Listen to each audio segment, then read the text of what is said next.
3 dompet deh. Kalau misalnya kita mungkin untuk buka 3 akun bank, tapi nominalnya nggak banyak-banyak amat kan ribet juga gitu. Paling nggak kita punya 3 pos atau tiga dompet untuk usaha kita.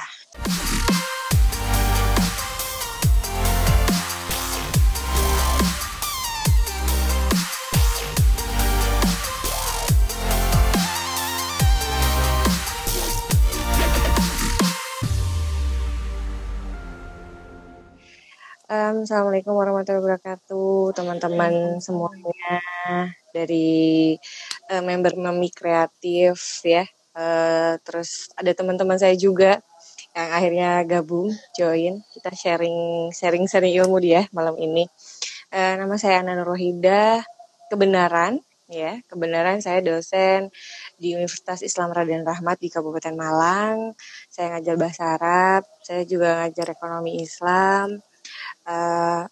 Dan ada bisnis ya, ada bisnis online, ada bisnis offline juga. Jadi praktisi juga akademisi, kurang lebih seperti itu. Pas banget ya, Mbak. Pasti punya banyak pengalaman nih. Insya Allah. Dibilang banyak banget enggak, kita pasti semua masih belajar lah. Jadi ini teman-teman kita mungkin langsung aja ke beberapa pertanyaan yang di list teman-teman ya. Kan ini Mbak Ana kan punya bisnis offline, ada 2 cabang, terus juga Mbak Ana juga ngajar juga, ada pengalaman di bisnis di kuliah manajemen keuangan kayak gitu kan. Nah, kita pengen tahu nih, teman-teman kan member Mami Kreatif kebanyakan online shop, ibu rumah tangga juga. Nah, mereka itu punya bisnis ya online shop itu, terus ya sama di rumah tangga gitu. Nah, itu kira-kira perlu nggak membagi antara keuangan rumah tangga sama keuangan yang di online shop, perlu dipisah atau dicampur aja nih? Oke. Jadi kan mungkin tema kita adalah bagaimana kita memanage keuangan sebagai seorang ibu rumah tangga. Terlepas dari ibu rumah tangga itu bisnisnya online atau offline yang ditunggu di rumah sendiri atau mungkin dijajakan depan rumah, pasti yang jelas semua orang memang butuh pembukuan. Nah, pembukuan ini sih bisa dengan skala yang sekedar coretan tangan aja, atau mungkin sudah dengan berbasis aplikasi Android sekarang itu kan banyak, gitu kan. Cuman sebenarnya sebelum kita melangkah ke masalah manajemen keuangannya, yang pengen saya singgung pertama adalah masalah modal. Karena kadang kan nggak mungkin nih kita mau manage keuangan, tapi kita nggak tahu ini duit apa, kan kayak gitu. Ini duit modal yang benar-benar milik kita sendiri, atau pinjaman, atau mungkin kur ya kalau bahasanya. Jadi tetap gitu kan. Kalau sebenarnya kalau dilihat itu kan ada 2 tipikal ibu-ibu tuh yang kadang saya jualan gitu kan. Tapi kok tengah jalan modalnya habis gitu kan. Maksudnya uang yang mau buat belanja lagi nih habis, nggak tahu kemana, kadang kayak gitu. Terus ada juga yang yang penting jalan kok, bisa buat bayar bensin saya, bisa buat jajanin anak saya dan lain sebagainya, tanpa sadar kadang ini gitu kan. Jadi bisa nambah modal, bisa nambah barang lagi, cuman nggak sebanyak yang awal gitu kan. Kalau saya sih, saran saya sebenarnya kalau memang kita tuh mau punya usaha ini modalnya dari mana, kan kayak gitu. Kalau memang dari suami atau dari pinjaman bank atau misalnya dari ya mungkin dana pribadi, tetap itu harus dijadikan modal awal. Jangan dianggap ini kan duitku sendiri nih, bebas nih mau aku apa-apain aja. Ini kadang yang remeh, receh, Tapi seringnya tuh orang-orang perempuan nih khususnya, kita pakai perasaan, mau modal duitku sendiri kok, terserah lah mau apa-apain gitu kan. Sampai nanti akhirnya nggak sadar. Sampai nggak sadar, akhirnya lah duitku habis, ya nggak apa-apa lah duitku sendiri. Karena itu akhirnya jatuhnya kayak gitu. Padahal sebenarnya ya mau modal sendiri, modal pinjaman, mau dikasih suami, tetap harus ada pos sendiri gitu kan. Kenapa? Penting banget kita bisa manage keuangan karena itu perempuan ini kan basicnya sukanya pakai perasaan. Jadi kalau masalah bisnis jangan pakai perasaan, ibu-ibu, teman-teman, ya kan. Harus apa ya? Harus keras pada diri sendiri juga gitu kan. Ini duit bisnis, bukan duit jajan, bukan duit belanja gitu. Jadi paling enggak kalau kita memang usaha, kita punya 3 dompet deh. Kalau misalnya kita mungkin untuk buka 3 akun bank, tapi nominalnya nggak banyak-banyak amat kan ribet juga gitu. Paling nggak kita punya 3 pos atau tiga dompet untuk usaha kita. Jadi itu ada satu dompet investasi awal, ada investasi yang buat reseller, artinya untuk kulak nambah barang. Terus yang terakhir itu untuk operasional. Jadi yang pertama itu modal awal. Anggap nih kita punya modal kisarannya mungkin 10 juta sampai 20 juta. Ini ditaruh di pos yang pertama, yang A. Nah, ini ditaruh di sini aja. Nanti modal awal ini biasanya kalau mungkin kita di rumah buat beli rak atau display atau alat masak, misalnya jualan kue dan lain sebagainya. Terus yang kedua, ini untuk modal yang nambah barang. Nambah barang ini maksudnya kayak gini. Kalau kita reseller, pasti kan kita tiap bulan mesti nambah barang ya. Nah, ini harus ada posnya sendiri. Kalau misalnya nanti ada orang yang beli, uangnya harus masuk di pos yang kedua, pos yang B. Jangan sampai uangnya ini ke pos saku sendiri. Jangan sampai kayak gitu. Terus yang terakhir ini adalah pos operasional. Pos operasional ini bisa kita pakai misalnya buat bayar listrik, buat bayar PDAM, buat gaji pegawai dan lain sebagainya. Jadi jangan sampai tiga pos ini ketuker-tuker lah. Nah, atau kosong, itu amblas malah bahaya banget itu. Bahaya. Udah hilang semuanya. Jadi paling nggak kayak gitu. Kan kadang kita anggap ya kita COD-an nih, ada orang yang COD, orang itu ngasih duit ke kita, kan kita tahu, maksudnya kita bisa bedain, itu uang pasti ada labanya, nggak cuman uang yang bersifat modal ya, anggap ada uang 20.000, kan pasti ada labanya di situ. Nah dari laba itu sebenarnya ada 2.000 atau 4.000, paling nggak kita sisihin, kita masukin ke pos yang operasional, jangan sampai ini kita masukin semua di modal, kita nggak dapet apa-apa. Nah itu juga pepo gitu kan, kita dapet capek doang. Kita saking apa ya, saking semangatnya, udah nggak apa-apa, saya nggak digaji, saya nggak dapet, maksudnya nggak dapet uang capek, nggak bisa beli minuman dan lain sebagainya. Itu juga salah gitu loh. Jadi uang semuanya masuk modal, ditambahin lagi barang yang ditambahin, itu juga salah. Jadi tetap apa ya, kita menggaji diri sendiri, kita memberikan reward buat diri kita sendiri gitu kan. Cuman ya jangan sampai reward kita itu melebihin dari harga modal gitu. Yang kurang lebih sih kalau masalah pos keuangan kayak gitu. Kira-kira berapa persen nih untuk menggaji diri sendiri? Jadi ini sistemnya gaji berarti ya? Nah, jadi nggak boleh kayak misalnya laba, misalnya 10 juta, labanya misalnya 1 juta. Itu 1 juta dipakai sehari-hari gitu nggak boleh atau gimana? Kalau masalah menggaji diri sendiri itu sebenarnya tergantung dari kebutuhan tiap-tiap masing individu atau sebenarnya kepada tiap masing-masing teman-teman. Kan kita nggak tahu kondisi di lapangan ini kayak gimana.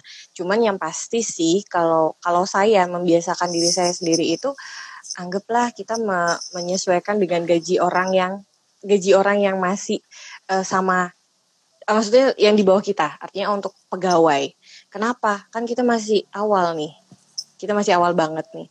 Paling enggak setelah dari gaji, misalnya kita dapat keuntungan 1 juta setiap bulan. Terus udah bayar listrik, udah bayar misalnya untuk gaji pegawai dan lain sebagainya, sisalah 600.000. Biasanya saya bisa pakai sistem reward. Sistem reward itu kayak gini. Kalau penjualan atau misalnya laba setelah dikurangin semua itu sisa 1 juta, saya cuma boleh ngambil 600.000. Tapi kalau misalnya itu labanya bisa 2 juta atau lebih setelah dikurangin biaya, saya bisa ngambil komisi 10%. Jadi lebih dong, pasti lebih dari 600.000. Biasanya saya menggunakan sistem komisi seperti itu untuk diri sendiri. Saya merewardnya seperti itu. Jadi jangan sampai kebablasan, juga jangan sampai terlalu sedikit. Kita batasin lah. Kalau memang dianggap kalau 600.000 nggak cukup tuh Mbak, saya buat jajan, make up dan lain sebagainya mungkin nih misal. Ya bisa kita pokoknya saya minimal 1 juta lah setiap bulan. Berarti kan kita ngeset target juga kan buat diri kita sendiri, gimana penjualan kita harus nih. Biar saya pokoknya kalau saya saya butuhnya 1 juta nih setiap bulan. Berarti saya juga harus dapat penjualan saya 3 juta atau 5 juta untung bersihnya nih ya. Untung bersihnya segitu. Jadi supaya bisa dapat uang saku untuk diri kita sendiri lebih banyak gitu. Oke. Terus ada lagi pertanyaan kedua. Ini kayaknya udah terjawab ini. Gimana cara memanage antara uang pribadi dengan uang bisnis? Ini udah kejawab tadi atau beda lagi nih? Memanage antara uang pribadi dibagi, dipisah rekening berarti ya? Iya, ya kalau nggak rekening dompet lah paling nggak. Jadi jangan sampai ketuker lah, mana uang bisnis, mana uang pribadi dan lain sebagainya. Dan saran saya sih kalau bisa kita itu ngambil uang pribadi itu ya pas sekali awal bulan aja. Jangan sampai di tengah bulan nanti gampang lah saya tuker atau saya ganti. Itu kebiasaan sepele, tapi nanti akhirnya jadi kayak gitu. Jadi kalau misalnya awal bulan misalnya udah dapat untung berapa, ya udah langsung aja diambil tuh reward buat kita berapa. Jadi kayak reward buat diri kita sendiri kita berapa. Gaji pegawai gitu ya. Kayak tanggal 1 misalnya gitu. Iya. Artinya kalau memang kita mau bisnis kita berkembang, mau bisnis kita jadi lebih besar, memang kalau bisa kita disiplin juga sama diri sendiri gitu kan. Enggak ketat di orang lain, kendor di diri sendiri, jangan sampai lah. Terus dibiasain pokoknya cukupnya segitu, walaupun uang bisnis lagi banyak, ya pokoknya gajiku segitu gitu ya. Betul. Kecuali kalau memang saya mau naikin reward saya, ya kalau mau dinaikin rewardnya ya paling nggak kita juga harus nge-push diri sendiri juga kan. Penjualan saya harus banyak lagi. Iya betul. Oke, terus kalau misalnya nih, kebetulan kan ini kita lagi corona kayak gini ya, itu apakah apakah perlu kayak misalnya dana darurat kayak gitu-gitu, dan kalau misalnya perlu itu berapa persen atau berapa bulan akumulasi atau gimana? Sebenarnya kan kalau dana darurat itu kan kalau kita memang aware ya, kita perempuan sih harusnya aware gitu kan. Cuman dikembalikan lagi kepada kebiasaan atau mungkin culture yang ada di keluarga. Keluarga ini maksudnya suami sama istri. Jadi ada suami yang memang pegang kendali, jadi semuanya sama saya, sekaligus dana darurat dan lain sebagainya. Tapi ada juga yang mungkin istri ini yang pegang kendali, jadi suami nyerahin aja lah semuanya ke istri, jadi istri yang memanage. Tapi terlepas dari masalah kebiasaan atau enggak, saran saya sih memang perempuan harus punya tabungan, harus punya dana darurat sendiri, ya kan. Kalau saran saya dari yang kita dapetin, ya kan, dari yang kita dapetin misalnya dari untung penjualan kita offline atau online, itu paling nggak kita bisa saving 10-25% dari yang bersih. Iya, dari yang profit. Jadi anggap misalnya kita dapat profit kisarannya 3 juta ya. 3 juta kan 3 juta nanti kita misalnya bisa ambil savingnya 10-25%. Sisanya 75% ini kan bisa buat living. Living artinya ya untuk kebutuhan kita gitu kan. Mungkin kalau livingnya kita include-kan kayak biaya listrik dan lain sebagainya, malah enak lagi. Jadi 3 juta bisa langsung diambil bersih gitu kan. Cuman memang kita tetap ya itu artinya modal yang buat usaha sudah disisihin dulu. Sudah disisihkan. Ya kalau anggap misalnya 3 juta, 10%-nya kan 300.000 tuh. 300.000 kita simpan sendiri selama hampir 1 tahun kan artinya kita punya dana darurat gitu kan. Ada pertanyaan titipan sih sebenarnya kemarin teman saya nanya. Terus gimana dong gitu kan, sekarang kan lagi pandemi kayak gini gitu kan. Apa yang mau di-manage gitu kan. Sedangkan pemasukan kayak seret banget dan lain sebagainya gitu kan. Nah makanya ini kan sebenarnya lebih kepada trik kita kemarin gitu kan. Gimana sih kemarin sebelumnya itu udah saving lah gitu kan. Memang kesannya 10% itu dikit ya.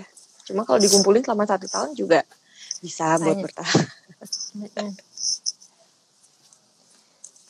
Nah, kalau misalnya sekarang nih, kalau pas udah kepepet gini, gimana menurut Mbak Ana? Kalau kepepet sebenarnya kan itu kayak apa ya namanya, hampir mirip nggak sih pertanyaan kepepet itu sama kayak misalnya bisnis kita tetap harus jalan nggak sih sedangkan kondisi kayak gini misalnya kayak gitu. Yang pertama adalah kalau memang kita merasa dari yang dana yang buat kita kula itu semakin lama semakin habis ya kan, otomatis kan kita harus suntik mati usaha kita. Suntik mati usaha kita artinya ya gimana lagi gitu kan, karena memang buat kula ini habis cuman buat kehidupan sehari-hari kayak gitu kan. Cuman tetap ya kan kalau misalnya kita memang kepepet, paling enggak kan kita sekarang sudah mulai banyak tuh strategi-strategi bisnis kan, kita nggak melulu yang harus apa ya musiman artinya sekarang lagi masker semuanya. Kita juga tetap harus memperhitungkan gitu kan. Perhitungannya adalah ini berapa lama kayak gini kan. Ngambil momennya ini juga tetap kayak gini. Tapi saya rasa sih sekarang kalau saya lihat sih mama-mama, mami-mami itu cepat ya, swiftingnya itu cepat. Ngelihat karena corona kayak gini, terus langsung pada oke, sekarang saya cari jalan gitu kan. Yang mungkin dulunya nggak jualan, tiba-tiba jadi jualan. Terus yang biasanya offline, tiba-tiba jadi online dan lain sebagainya. Terlepas dari masalah offline atau online, memang yang paling penting adalah gimana kita manage-nya. Itu sih, gimana manage-nya. Dan yang paling penting dalam usaha atau modal dalam usaha, itu yang paling krusial itu kita harus tetap uang pemberian misalnya dari suami atau mertua atau orang tua itu tetap kita anggap sebagai hutang usaha. Karena kalau kita nggak nganggapnya hutang usaha, kan kita nggak pernah tahu. Misalnya nanti tiba-tiba ditanyain atau kayak gimana. Jadi kita benar-benar bisa benar-benar manage lah. Artinya ada pencatatan yang rigid gitu kan.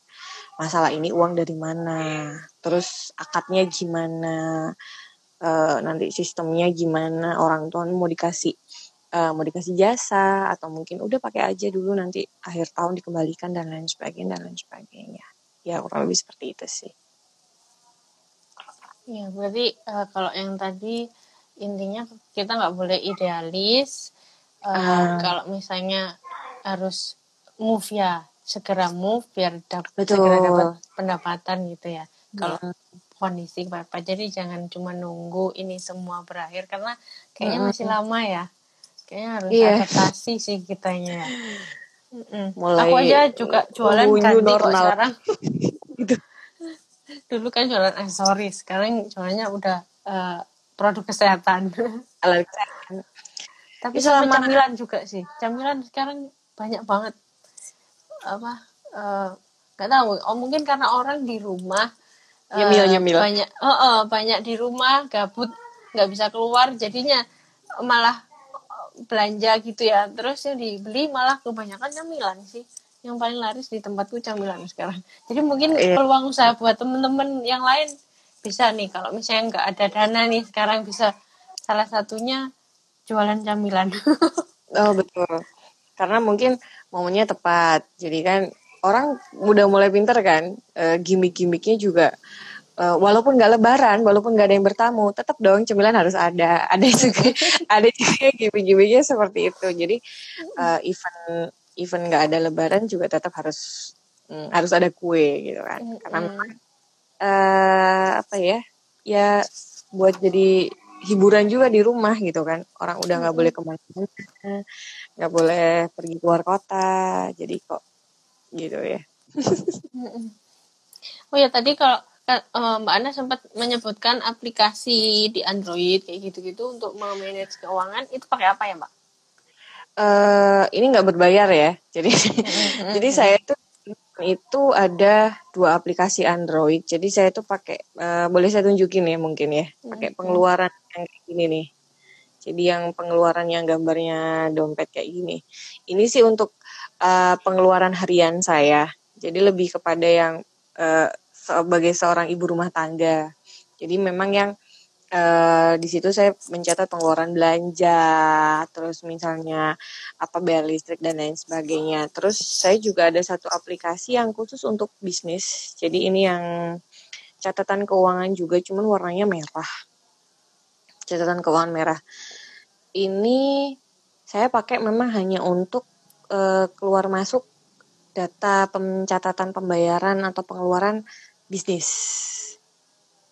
Jadi yang satu jadi 2. rumah, Betul. satunya bisnis. Namanya aplikasinya itu apa, Pak? Kalau yang untuk yang pribadi saya pengeluaran namanya. Pengeluaran aplikasi biru ada gambar bukunya gitu. Kalau untuk yang bisnis saya pakai catatan keuangan. Catatan keuangan. Oh, namanya catatan keuangan. Aku baru tahu kalau ada. Sebenarnya sih banyak banget, banyak fitur yang menawarkan langsung kayak sama tabel akuntansinya. Jadi debit, kredit, saldo, kas aktif dan lain sebagainya. Cuman mungkin kalau untuk teman-teman yang pengen simple dan yang pokoknya tahulah duit ini habisnya kemana, itu saya rasa 2 aplikasi ini cukup untuk hanya untuk pencatatan dan membantu. Kalau yang aplikasi yang lain kayak buku kas yang motifnya B kalau nggak salah kuning itu, dia langsung ada grafiknya juga sih. Ada grafiknya juga. Mungkin untuk yang expert artinya pengen tahu ya saving kita dari uang 3 juta ini untuk makanannya berapa persen, terus untuk bensin berapa persen, untuk saving berapa persen, memang langsung ada kayak tabel bulatnya gitu. Cuman kalau untuk yang simple ya, untuk hari-harian saya sarankan sih boleh pakai 2 aplikasi ini tadi. Keren sih, aku baru tahu. Berarti harus dipisah 2. Iya, paling nggak pengeluaran bisnis itu berarti kayak operasional juga ya. Sama kalau buat beli barang lagi kulaan itu masuknya itu gimana sih? Aku masih bingung. Di catatan bisnis. Jadi kalau aku jadi misalnya di yang laporan yang bisnis ini kan awal bulan nih misalnya saldo awal berapa nih, misalnya 10 juta. Terus habis gitu nanti di pengeluaran itu dia sudah banyak sih, ada kayak tagihan, terus ada transport, ada kayak gaji pegawai, itu juga ada. Jadi kita langsung pilih aja, misalnya kita mau nambah barang gitu ya, kita di situ ada langsung pencatatannya kayak barang. Jadi lain-lain atau misalnya alat kantor atau misalnya pengiriman. Anggap nih kayak saya kan untuk yang bisnis online saya ini kan saya free ongkir nih. Jadi saya di situ ada tuh transportasi. Jadi untuk saya kirim ke customer itu saya free ongkirkan itu biasanya saya rekap langsung 1 bulan. Oh, selama 1 bulan tuh free ongkir saya ke customer segini gitu kan. Jadi itu ada sendiri memang posnya di bisnis, catatan pengeluarannya langsung seperti itu.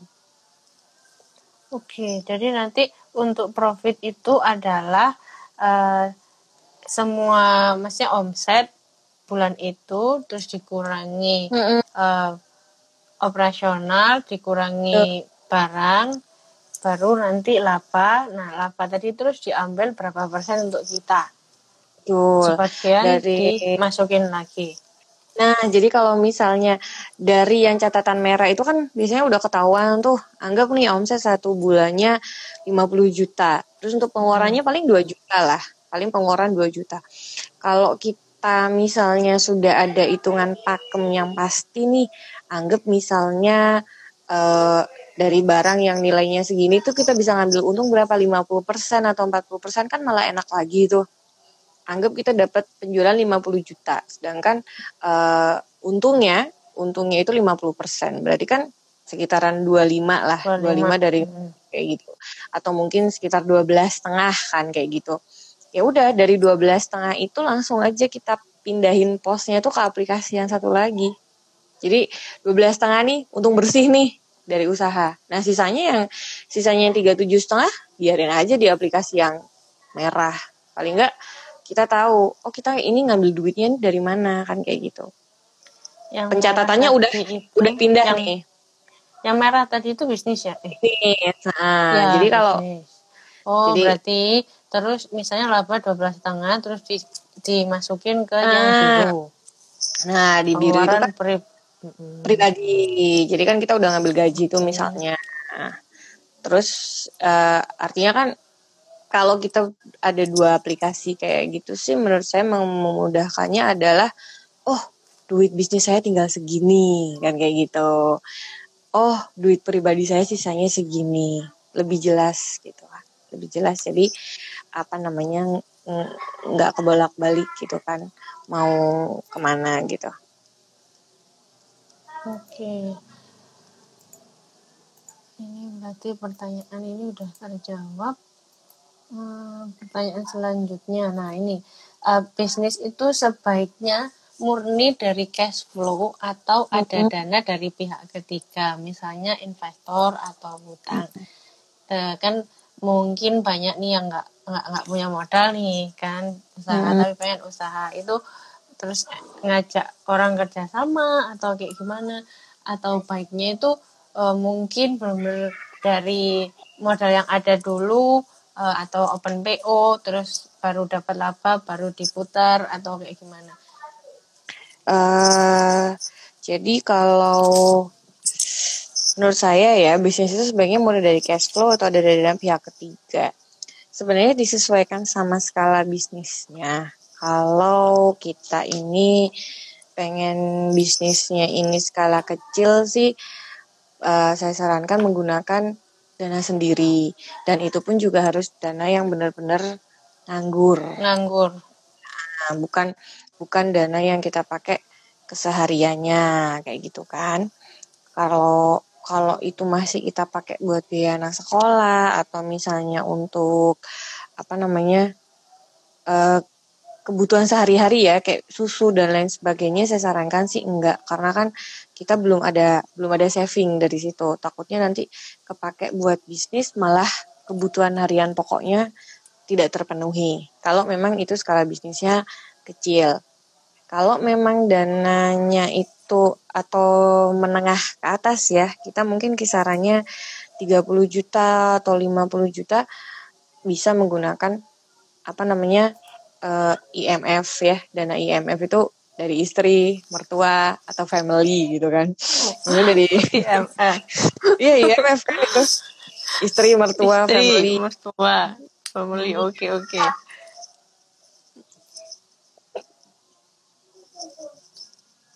Oke, dari IMF itu kan sebenarnya kita menengah ke atas nih, karena kita mungkin butuhnya kisaran 20 sampai 50 juta. Tapi ya tetap gitu kan, saran saya kalau untuk urusan bisnis, walaupun itu dana dari keluarga atau lingkungan terdekat, tetap harus ada akadnya ya. Akad artinya ada mungkin kalau nggak terlalu formal hitam di atas putih ya mungkin ada omongannya itu jelas. Saya pinjam, atau misalnya kalau misalnya saya pinjam, ini saya pakai untuk usaha dan lain sebagainya. Terus kurang lebih saya butuhnya segini, skala usahanya segini, keuntungannya segini. Saya mungkin bisa mengembalikan dengan sistem cicilan tiap bulan atau kayak gimana kayak gitu.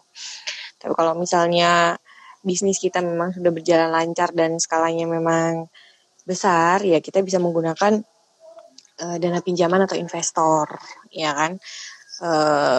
Bisa dari yang banyak sih KUR ya, dari KUR kredit usaha mikro itu. Terus kalau koperasi sih saya sarankan enggak ya. Jadi kayaknya terlalu tinggi kali ya. Terlalu tinggi kayaknya untuk orang yang masih untuk ibu-ibu ya, untuk ibu-ibu. Kalau boleh saya sebutkan banknya sih kayak BRI itu dia bisa ngasih pinjaman mikro yang lumayan, tidak memberatkan untuk ibu-ibu kalau misalnya memang dia sendiri yang memikirkan semua usahanya, ini tidak terlalu berat gitu untuk nominal cicilannya satu bulannya itu tidak terlalu berat. Dan kalau misalnya kisarannya 50 sampai 100 gitu, BRI Mandiri masih oke lah. Kisarannya cicilan setiap bulannya masih 2,5 sampai 3,5 dengan dana yang besar ya, maksudnya itu dapat 100 sampai 50 sampai 100 itu kalau kita bisa menghitung memang bisnis kita jalannya oke, boleh lah kita menggunakan dana investor atau dari bank itu boleh. Berarti ada 3 step ya, khusus kalau misalnya pakai hutang atau investor itu kalau sudah di step ketiga yang yang udah skala gede atas besar. Jadi kalau baru awal-awal ngerintis sebaiknya pakai dana pribadi. Ya, dan itu pun harus nganggur. Oke. Kalau yang tadi akad itu kira-kira butuh nggak sih kayak kontrak gitu, surat atau apa gitu? Itu dikembalikan ke personal. Soalnya ya. Akan ada kan yang hutang nggak dibalikin gitu. Itu personal. Artinya personalnya itu masalah saya dan keluarganya, atau saya dan temannya, atau saya yang tega, teman saya nggak tega, atau saya yang nggak enak, atau teman saya yang biasa. Itu sebenarnya dikembalikan ke personal gitu kan. Cuma memang kalau untuk bisnis sih saran saya lebih enak ya paling nggak ada saksi, ada materai gitu kan. Karena ya walaupun itu cuma 5.000 atau 10.000, tapi kalau misalnya kita tuh minjem dan nanti nggak dikembalikan, terus yang punya uang ini nggak ikhlas, itu haram gitu kan. Itu bisa jadi ganjalan kita nanti di akhirat, itu nggak berkah lah artinya. Usaha kita juga nggak oke lah nanti jalannya kan, ada haknya orang. Ada memang itu di situ ada nafkah orang lain gitu kan, bukan murni dana kita sendiri. Kalau misalnya ngutang itu sehatnya itu berapa sih persen? Berapa persen dari total pendapatan? Kalau menurut saya 30%.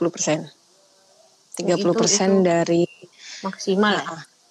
Iya, maksimal. Jangan lebih-lebih lah. Apalagi kalau kita tahu nilai stok barang kita. Itu lebih aman. Jadi anggap stok barang kita itu ada 100 juta. Jadi kalau bisa jangan sampai punya utang lebih dari 30 juta. Kalau kita punya stok 1 juta, berarti jangan sampai lebih dari 300.000. Artinya kan berarti itu total utangnya, bukan cicilannya kan ya? Total utangnya, bukan total cicilan. Kalau total cicilan kan biasanya lebih kecil lagi. Cuman kan kalau total cicilan sebenarnya bisa di downgrade lagi dari pendapatannya yang tadi kan. Kalau misalnya kita dapat bersihnya 1 juta, paling nggak cicilannya ya nggak sampai 300.000 lah. Jangan sampai kan kayak gitu. Maksud saya kalau total keseluruhan hutang itu kita bisa menghitung dari stok barang. Misalnya kita punya barang 1 juta, ya berarti total hutang kita cuma 30 juta. Terus kalau memang di downgrade lagi ke dalam bentuk cicilan, ya itu tadi. Kalau misalnya 1 bulan dapat bersihnya 1 juta, jangan sampai lebih dari 300.000 lah. Masa cicilannya lebih, apalagi sampai cicilannya 500.000, sedangkan bersihnya cuma 1 juta. Ya, pepok dong, nggak dapat apa-apa kan. Kayak yang kemarin viral beli gaji 20 juta, cicilan 50 juta. Iya. 20 juta, cicilan rumah 4,5, cicilan mobilnya 5, sisa 500.000. Kan, oh iya. bersih, habis itu udah. Habis. Jadi memang kayak gitu, apa ya, makanya kita kalau memang mau ngambil cicilan atau mau ngambil hutang, kita paling nggak ngambil yang paling minim deh. Kira-kira saya mampunya sebulan bayar berapa gitu kan. Anggap di kisaran 250 atau 300 atau mungkin 1 juta. Berarti kan kita bisa ngeset tuh. Kalau cicilan saya segini berarti saya mesti dapat target omset penjualannya segini gitu kan. Supaya kita juga nggak keteteran habis di habis buat bayar cicilan doang gitu kan.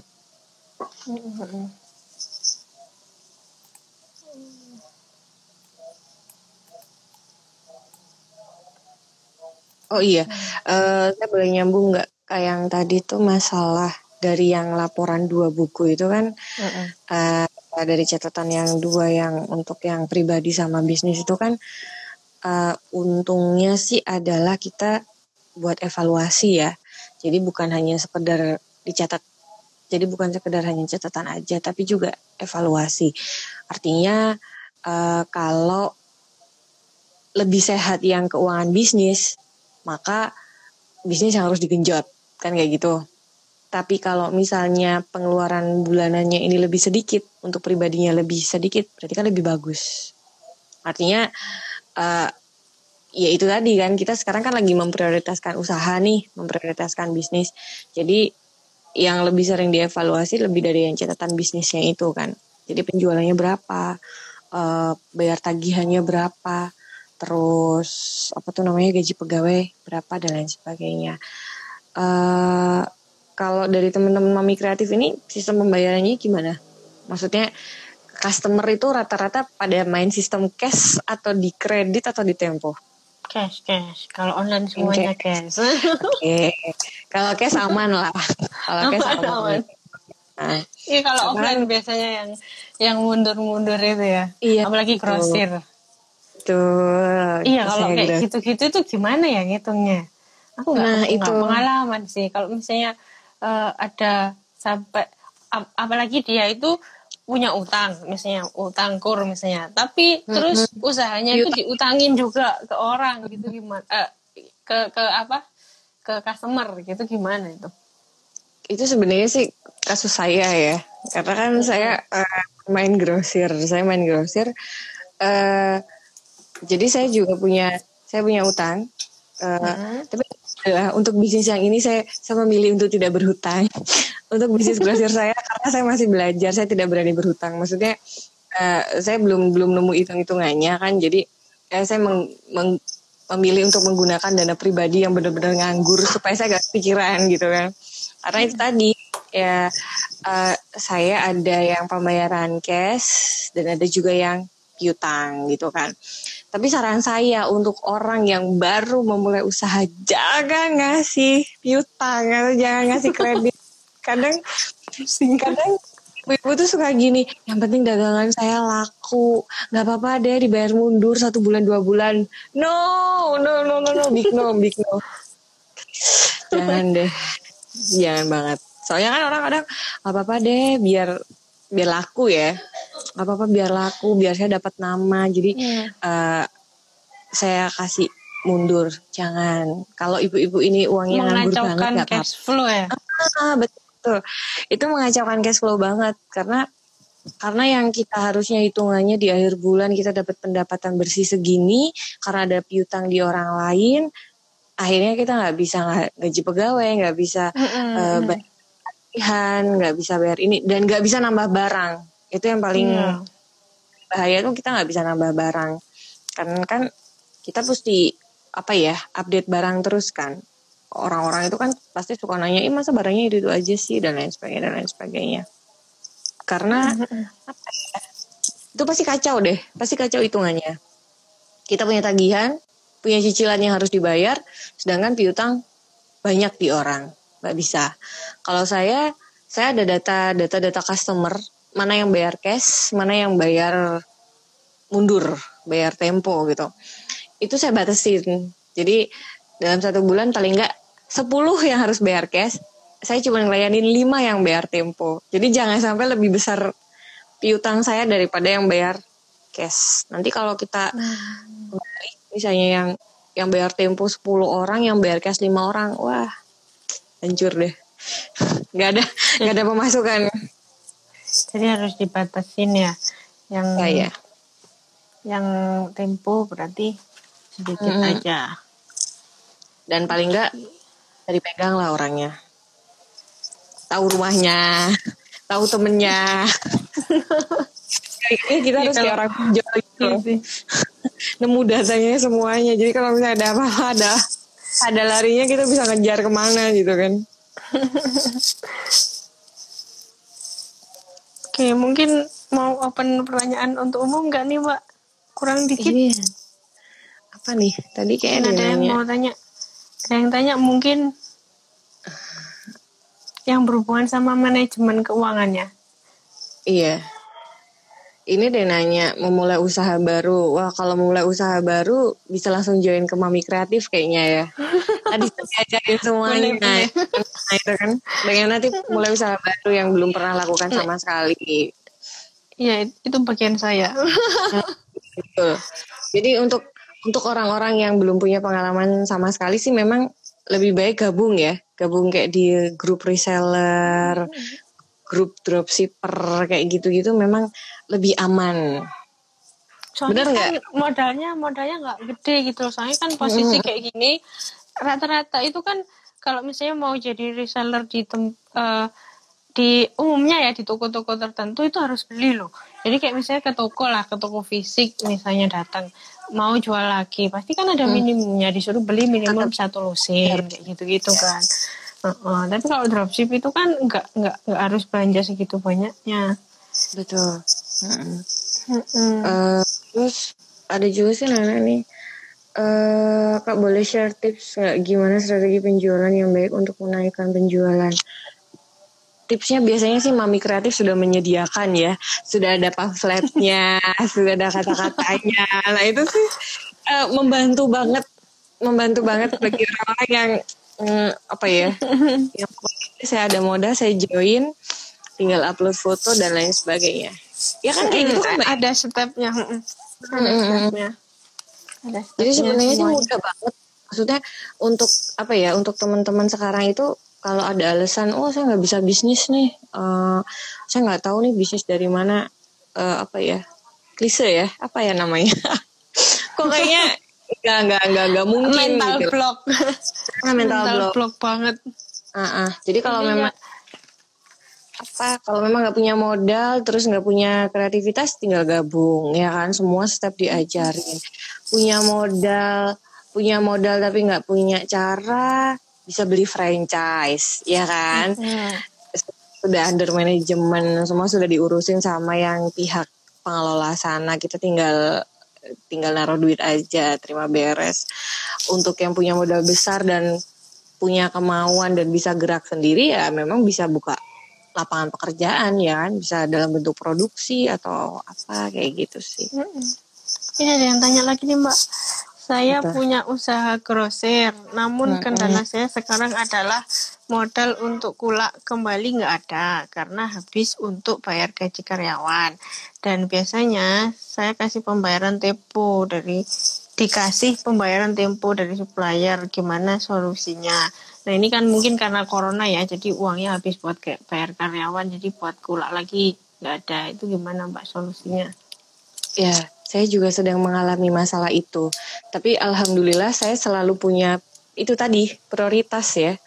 Jadi per bulan Maret itu memang saya kerasa banget kan. Jadi dari Januari, Februari itu penjualan masih oke, pembayaran oke. Jadi begitu udah pas Maret itu kan drop banget penjualan. Dan yang biasanya orang yang saya kasih tempo 1 bulan itu bisa bayar sampai 45 hari, bahkan sampai 60 hari. Ada yang bisa sampai mundur-mundur kayak gitu. Memang yang jelas kalau kita tetap pengen dapat penghasilan, ya kan, dan masih tetap bayar gaji, memang dipakai skala prioritas. Memang kita emang harus kerja ekstra. Kerja ekstranya adalah sampai saat ini kan saya juga yang kadang keliling ya, saya keliling yang saya nyari tempat gitu kan untuk menawarkan barang dagangan saya. Ya memang nggak masalah, saya kasih diskon lebih gitu kan, dengan catatan supaya dapat pembayaran cash. Artinya win-win Jadi, solution kan, orangnya tetap dapat barang. Baru. Nggak customer baru boleh, terus customer lama juga boleh, cuman kita ya ngerayu-ngerayu dikit lah. Artinya pasti butuh barang kan ini mau lebaran nih gitu kan. Boleh dong barang saya masuk dan lain sebagainya, saya kasih diskon deh lebih. Biasanya mungkin kita kasih diskon 3-5%, tapi karena ini kita lagi promo nih mau lebaran, kita kasih lebih supaya itu tadi kita dapat cash. Jadi karena misalnya kalau sebelumnya itu dia kebiasaan tempo, tapi terus karena kayak gini didatengin. Nah kalau misalnya cash dikasih diskon gitu ya. Iya, artinya kan dari diskon itu sebenarnya kan kita juga udah bisa ngitung, maksudnya udah bisa ngitung tanpa cash kita dapat untung berapa, tanpa diskon kita dapat berapa. Kalau misalnya kita kasih diskon, masa sih kita nggak dapat sama sekali? Kan nggak mungkin lah, maksudnya nggak mungkin lah kalau sampai pok-pokan banget ya. Cuman ya artinya kan untuk kebutuhan operasional yang pokok gaji pegawai ini kan masih kepake gitu loh. Karena kalau di musim pandemi kayak gini kita tetap maksa jualan dengan sistem tempo, ya itu sih bunuh diri kalau menurut saya. Bunuh diri banget gitu kan. Artinya kita butuh, posisi kita juga butuh kan, kita butuh cash flow yang oke. Mereka juga customer juga kan ya butuh, mereka juga butuh gitu loh. Cuma mereka ya gitu, saya lagi pandemik nih, lagi corona nih dan sebagainya. Ya kita inilah tarik ulur lah, maksudnya ayolah saya bantu kamu juga bantu saya punya pegawai, kamu juga pegawai, win solution lah supaya nggak hancur kitanya juga gitu loh. Iya, ini ada pertanyaan bagus sih Mbak, dari pengalaman yang sudah dilakukan, lebih untung mana jualan online atau buka toko? Terus bagaimana cara penentuan pricing barang yang kita jual agar operasional tercukupi? Nah ini biasanya orang-orang yang bingung nih, mengeset harga itu gimana? Mengeset harga itu begini, satu, kalau kita mainnya online, kita memang harus ikut sama pasaran, artinya ikut yang di marketplace berapa ya kita harus gitu. Tapi kalau kita ngambil barangnya itu sudah di atas dari harga-harga pemain besar di marketplace, ya berarti kita harus main kontennya itu adalah Instagramnya dibagusin, WhatsAppnya itu katalognya itu dibikin oke, jadi orang itu seneng gitu kan. Karena kalau kita main online terus kita nggak lihat pesaing atau orang-orang yang harganya jelas kita hancur deh. Tahu sendiri kan orang di marketplace itu harganya kayak gitu gila-gilaan banget gitu kan. Nah kalau misalnya kita itu mau buka toko ini pasti lebih banyak ya, operasionalnya lebih banyak, kayak sewa tempat, gaji pegawai, display, terus kayak mungkin apalagi tuh aplikasi kasir dan lain sebagainya. Itu kan jelas jelas biaya cost lebih daripada online gitu kan. Nah pricingnya sih memang kalau kita offline itu kita menang di pelayanan, kita menang di display atau tempat, dan kita juga harus bisa edukasi ke pelanggan. Jadi ketika misalnya memang pelanggan datang ke tempat kita itu dia punya kelebihan kan, dia bisa megang barang, dia bisa maksudnya ada cacat atau rusak bisa dikembalikan, terus kayak ukuran mungkin kan kalau size masalah pakaian kan memang krusial, memang lebih baik offline gitu kan, lihat sendiri ukurannya pas sama anaknya atau enggak. Kalau pricing masalah yang dimana offline, saya rasa sih jangan takut, maksudnya kalau di online segini, masa di tokonya Mbak harganya segini sih gitu kan. Itu sering banget orang nanya gitu loh, Mbak ini loh kalau di online harganya segini, masa di tokonya Mbak harganya kok mahal banget misalnya kayak gitu. Ya kita harus bisa mengedukasinya artinya gini, Bu, kalau ibu beli online kan ibu nggak bisa megang barangnya, ibu nggak tahu bahannya kayak gimana, terus belum tentu pas sama anaknya. Kalau kekecilan ngembalikin lagi ongkirnya double. Nah itu jadi lebih kepada edukasi ya kalau toko offline itu, biar orang itu apa ya biar nggak berantem gitu, biar nggak berantem sama yang kita yang di toko gitu kan. Karena kalau main harga jelas kita kalah jauh lah sama online ya kan. Berarti online harus bisa ditambahin value. ya ada value-nya lah gitu. Ada servisnya atau apa. Terus kayak member, gimmick-gimmick. Ya ibu-ibu tuh suka banget lah kayak misalnya kasih diskon, cashback, kasih tumbler kayak gitu. Itu udah dapat dompet. Dapat pouch gitu-gitu tuh udah suka banget sih. Ini kayak kurang 5 menit lagi nih. Mungkin teman-teman ada yang tanya lagi? Atau adakah yang tanya lagi?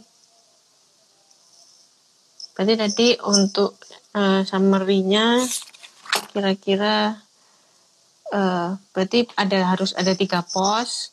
Jadi investasi awal, investasi nambah barang, sama operasional.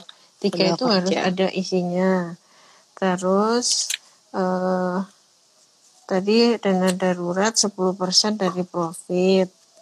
Terus kita harus menggaji diri sendiri di awal bulan. Terus tadi aplikasi itu dipisah 2 laporan.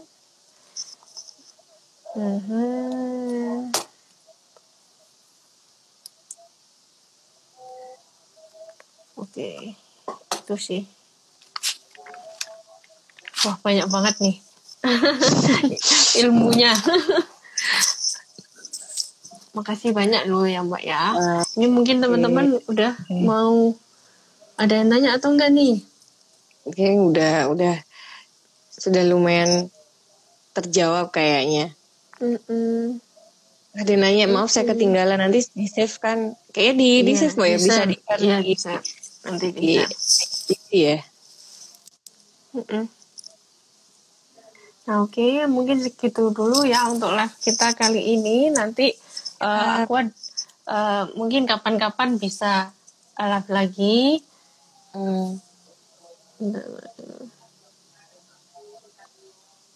Ini Mbak ada yang satu lagi, mungkin cukup kali ya. Mbak kasih tips dong cara pembukuan yang rapi untuk usaha yang terlanjur jalan namun baru mau pembukuan. Kalau pembukuan yang rapi untuk usaha yang terlanjur jalan, ini sebenarnya saya ada kasus juga sih, kasus ada sepupu saya. Jadi dia sampai sekarang itu belum menggunakan aplikasi. Saya sudah ngumbrek, saya sudah bilang berkali-kali pakai aplikasi dong dan lain sebagainya untuk untuk pencatatan. Kalau memang tidak bisa mengontrol pengeluaran, paling enggak bagaimana cara membukukannya itu barang yang sudah ada sekarang itu berapa, itu dihitung. Itu kan bisa ketahuan tuh karena ada wujudnya. Anggap sekarang kita udah nggak bisa nge-track dulu kulaannya berapa, nggak ke-track nih misalnya. Terus habis gitu transportnya habis berapa, nggak ke-track. Terus udah bayar gaji pegawai atau buat jajan anaknya atau buat mamanya beli tas, nggak ke-track. Ya itu barang yang sudah ada itu coba dicatat jumlahnya berapa. Ya udah itu dimulai dari nol artinya itu sekarang modal barang berapa, sisa tagihan kita berapa, terus kira-kira kita mau penjualan 1 bulannya berapa dan lain sebagainya. Jadi bisa udah ketahuan sih, nanti masalah pencatatannya dimulai dari situ. Iya sih, dengan tahu barangnya, misalnya kita tahu ternyata barang yang ini lebih banyak, waktunya di sale nih berarti. Nah itu akhirnya kan nanti dapat uang dari situ. Gitu sih. Kalau aku biasanya juga gitu sih. Dengan tahu barang ini ini banyak, ini banyak, yang ini sedikit, udah mau habis, ya yang di sale yang banyak. Kayak gitu. Ya, jadi ketahuan lah, artinya uang atau misalnya modal kita tuh berapa nilainya kan dari yang tampak mata itu tadi kan ya. Boleh saya kasih penutup mungkin atau saran buat ibu-ibu. Kan saya ini jurusannya ekonomi Islam, jadi sedikit saya mengutip dari bukunya Imam Ash-Shatibi ya, dari Maqasid Syariah itu, dalam hal keuangan atau bisnis itu sebenarnya kita harus melihat kepada 4 poin. 4 poinnya itu sholih li nafsi, baik untuk diri sendiri, terus sholih lil ghairi, baik untuk orang lain, sholih li dini, baik secara agama, terus yang terakhir itu sholih lil mali, baik untuk keuangan. Artinya kalau kita punya bisnis dan bisa memenuhi 4 aspek ini, menurut saya oke. Jadi baik untuk diri sendiri, jadi kita jadi lebih kreatif, kita jadi lebih inovatif, terus kita jadi punya teman, kita punya pendapatan lebih, berarti bisnis ini oke menurut agama ya, menurut kitab Maqasid Syariah. Yang kedua, baik untuk orang lain, artinya dengan kita memiliki bisnis atau usaha ini, kita jadi memberdayakan orang di sekitar kita atau orang lain kan berarti oke. Yang ketiga, baik untuk agama, artinya bisnis atau usaha yang kita geluti saat ini tidak tidak jualan yang haram, tidak sesuatu yang berbau maksiat atau nggak baik secara agama, berarti kan oke. Dan yang terakhir, mungkin ya baik untuk keuangan, artinya dengan kita punya bisnis ini kita jadi makin lebih lebih rajin sedekah, atau misalnya kita jadi punya uang lebih buat ngasih saudara, orang tua dan lain sebagainya, berarti ini masuk dalam kategori baik gitu dalam kitab Maqasid Syariah, kurang lebih seperti itu. Itu closing saya sih seperti itu. Oke, keren. Mungkin segitu dulu ya Mbak. Terima kasih banyak loh udah. Aku juga makasih banyak di sini. Bisa sharing-sharing sama Vinda. Bermanfaat banget ilmunya. Aku baru tahu banget ini semuanya. Semoga teman-teman di sini juga mendapatkan manfaat. Nanti teman-teman share ya di story kira-kira mendapatkan ilmu apa aja dari Mbak Ana, kemudian mention kita di Adinda Vinda dan Anan Jamila ya Mbak. Siap. Buat teman-teman saya juga yang tadi nanya-nanya mungkin pengen mau mulai usaha, ya kan, bisa gabung di Mami Kreatif ya kan, langsung join sama masternya nih sama Mbak Vinda nih. Oke, makasih banyak Mbak ya. Oke, makasih Mbak Vinda. Saya tutup dulu ya Mbak. Makasih. Siap. Assalamualaikum. Salam.